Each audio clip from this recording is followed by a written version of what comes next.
Hello friends, ಇವತ್ತು ನಾವು ಸಿಂಪಲಾಗಿ ಅವರೆಕಾಳು ಹುಳಿ ಸಾರು ಮಾಡೋದು ನೋಡ್ಕೊಳ್ಳೋಣ. ಒಂದೇ ಪಾಟಲ್ಲಿ ಬರೀ 10 ನಿಮಿಷದಲ್ಲಿ ಈ ಸಾರನ್ನು ಮಾಡೋದು ತೋರಿಸ್ಕೊಡ್ತಾ ಇದ್ದೀನಿ.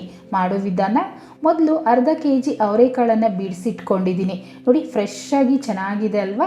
ಈ ಥರ ಇದ್ದರೆ ಸಾರು ತುಂಬ ರುಚಿಯಾಗಿ ಬರುತ್ತೆ. ಈಗ ಮಸಾಲೆ ರುಬ್ಕೊಳ್ಳೋಣ. ಮಿಕ್ಸಿ ಜಾರಲ್ಲಿ ಅರ್ಧ ಹೋಳು ತೆಂಗಿನಕಾಯನ್ನು ಕಟ್ ಮಾಡಿ ಹಾಕ್ತಾ ಇದ್ದೀನಿ. ಹಾಗೆ ಒಂದು ಈರುಳ್ಳಿ ಸ್ವಲ್ಪ ಎಣ್ಣೆ ಹಾಕಿ ಚೆನ್ನಾಗಿ ಫ್ರೈ ಮಾಡಿ ಸೇರಿಸ್ಕೊಳ್ತಿದ್ದೀನಿ. ನಂತರ ಒಂದು ಚಿಕ್ಕ ಗೋಲಿ ಗಾತ್ರದಷ್ಟು ಹುಣಸೆ ಹುಳಿನೂ ಹಾಕ್ಕೊಳ್ತಿದ್ದೀನಿ. ಹಾಗೆ 3 ನಾಟಿ ಟೊಮೊಟೊನ ಸೇರಿಸ್ಕೊಳ್ತಿದ್ದೀನಿ. ಆದಷ್ಟು ನಾಟಿ ಟೊಮೊಟೊ ಹಾಕ್ಕೊಳ್ಳಿ, ದೊಡ್ಡದಾದರೆ 1 ಟೊಮೊಟೊ ಹಾಕ್ಕೊಂಡ್ರೂ ಸಾಕು. ನಂತರ ಕೊತ್ತಂಬರಿ ಸೊಪ್ಪು, ಹಾಗೆ ಖಾರಕ್ಕೆ 1.5 ಟೇಬಲ್ ಸ್ಪೂನಷ್ಟು ಸಾಂಬಾರು ಪುಡಿ, ಅಂದರೆ ಬೇಳೆ ಸಾರಿಗೆ ಹಾಕೋವಂಥ ಸಾಂಬಾರು ಪುಡಿ. ಇದರಲ್ಲೇ ಖಾರ ಇರುತ್ತೆ, ಬೇರೆ ಖಾರ ಏನೂ ಹಾಕೋದು ಬೇಡ. ಹಾಗೆಯೇ ಸ್ವಲ್ಪ ಅರಿಶಿನೂ ಹಾಕ್ಕೊಳ್ತಾ ಇದ್ದೀನಿ. ಇದರಲ್ಲಿ ನೀರನ್ನು ಹಾಕಿ ಗಂಧ ಬರುತ್ತಲ್ವ, ಆ ರೀತಿ ರುಬ್ಕೊಳ್ಳೋಣ. ನಂತರ ಈಗ ಕುಕ್ಕರ್ ಬಿಸಿ ಮಾಡಿ ಅವರೆಕಾಳನ್ನು ಸೇರಿಸ್ತಾ ಇದ್ದೀನಿ. ಹಾಗೆಯೇ ತರಕಾರಿಗಳನ್ನು ಹಾಕ್ಕೊಳ್ಬೇಕು. ನೋಡಿ, ನಾನು ಬದನೆಕಾಯಿ ಹಾಗೆಯೇ ನವಿಲುಕೋಸನ್ನು ಹಾಕ್ಕೊಳ್ತಾ ಇದ್ದೀನಿ. ಇದ್ರ ಜೊತೆಲಿ ನೀವು ಆಲೂಗಡ್ಡೆ ಹಾಕ್ಕೊಳ್ಬೋದು, ಕಾಲಿಫ್ಲವರ್ ಹಾಕ್ಬೋದು, ಹೀರೆಕಾಯಿ ಹಾಕ್ಕೊಳ್ಬೋದು. ನಿಮ್ಮ ಇಷ್ಟ, ನಿಮ್ಗೆ ಯಾವ ತಿನ್ನಬೇಕು ಅನಿಸುತ್ತೋ ಅದನ್ನು ಹಾಕ್ಕೊಳ್ಳಿ.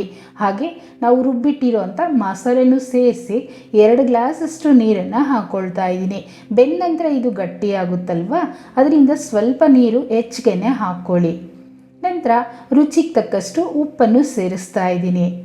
ಪೂರ್ತಿಯಾಗಿ ಮಿಕ್ಸ್ ಮಾಡಿ ಒಂದು ಸಲ ಚೆಕ್ ಮಾಡ್ಕೊಳ್ಳಿ, ಇನ್ನೂ ನೀರು ಹಾಕಬೇಕಾ ಅಂತ. ನೀರು ಹೆಚ್ಚಾಗಿತ್ತು ಅಂದರೆ ನಾವು ಕೂಗಿಸಿದ ನಂತರ 1-2 ನಿಮಿಷ ಓಪನ್ ಪ್ಯಾನಲ್ಲಿ ಬೇಯಿಸ್ಕೊಂಬಿಟ್ರೆ ಗಟ್ಟಿಯಾಗೋಗುತ್ತೆ. ನೋಡಿ, ಕರೆಕ್ಟಾಗಿದೆ ಅಲ್ವಾ? ಇಷ್ಟಿದ್ರೆ ಸರೋಗುತ್ತೆ. ಈಗ ನಾನು ಕುಕ್ಕರ್ ಲಿಡ್ಡನ್ನು ಕ್ಲೋಸ್ ಮಾಡಿ 3-4 ವಿಸಿಲ್ ಕೂಗಿಸ್ಕೊಳ್ತೀನಿ. ಅಂದರೆ ನಿಮ್ಮ ಕುಕ್ಕರ್ ಮೇಲೆ ಡಿಪೆಂಡ್ ಆಗುತ್ತೆ. ನಿಮಗೆ ಟೈಮ್ ಇತ್ತು ಅಂದರೆ ನೀವು ಓಪನ್ ಪ್ಯಾನಲ್ಲೇ ಮಾಡ್ಕೊಳ್ಬೋದು. ನೋಡಿದ್ರಲ್ಲ, ಈಗ ನಮಗೆ ಸಾರು ರೆಡಿಯಾಗಿದೆ. ಈ ಥರ ಕರೆಕ್ಟ್ ಥಿಕ್ನೆಸ್ ಇದೆ. ಮುದ್ದೆ ಮತ್ತು ಅನ್ನಕ್ಕೆ ಕರೆಕ್ಟಾಗಿರುತ್ತೆ. ಕಾಳುಗಳೂ ಸಾಫ್ಟಾಗಿ ಬೆಂದಿದೆ, ತರಕಾರಿನೂ ಕರೆಕ್ಟಾಗಿ ಬೆಂದಿದೆ. ನೀವು ಚಪಾತಿಗೆ ಏನಾದರೂ ಮಾಡೋದಾದರೆ ಇನ್ನು ಸ್ವಲ್ಪ ಗಟ್ಟಿಯಾಗಿ ಮಾಡ್ಕೊಳ್ಳಿ. ಈಗ ಒಗ್ಗರಣೆ ಹಾಕ್ತಿದ್ದೀನಿ.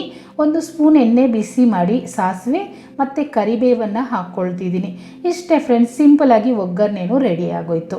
ಇದರಲ್ಲಿ ಹಾಕಿ ಒಂದು ಸಲ ಮಿಕ್ಸ್ ಮಾಡಿಕೊಂಡ್ರೆ ಸಾರು ರೆಡಿ. ನೋಡಿದ್ರಲ್ಲ ಎಷ್ಟು ಸುಲಭವಾಗಿ ಬರೀ 10 ನಿಮಿಷದಲ್ಲಿ ನಾವು ಸಾರನ್ನು ಮಾಡ್ಕೊಂಡ್ವಿ ಅಂತ.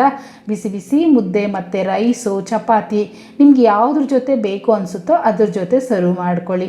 ನಾನಂತೂ ಮುದ್ದೆ ಜೊತೆನೇ ಸರ್ವ್ ಮಾಡ್ತಾ ಇದ್ದೀನಿ. ನೋಡಿ, ನೋಡ್ತಿದ್ರೆ ಈಗಲೇ ಮಾಡ್ಕೊಂಡು ತಿನ್ನಬೇಕು ಅನಿಸೋ ರೀತಿ ಇಲ್ವಾ? ಒಂದು ಸಲ ಮಾಡ್ಕೊಂಡು ನೋಡಿ ಫ್ರೆಂಡ್ಸ್, ಹೇಗೆ ಬಂತು ಕಮೆಂಟ್ ಮಾಡಿ, ಮತ್ತು ಲೈಕ್ ಮಾಡಿ, ಶೇರ್ ಮಾಡಿ. ಹಾಗೆಯೇ ಚಾನಲ್ನ ಸಬ್ಸ್ಕ್ರೈಬ್ ಮಾಡಲಿಲ್ಲ ಅಂದರೆ ಸಬ್ಸ್ಕ್ರೈಬ್ ಮಾಡ್ಕೊಳ್ಳಿ. Thanks for watching.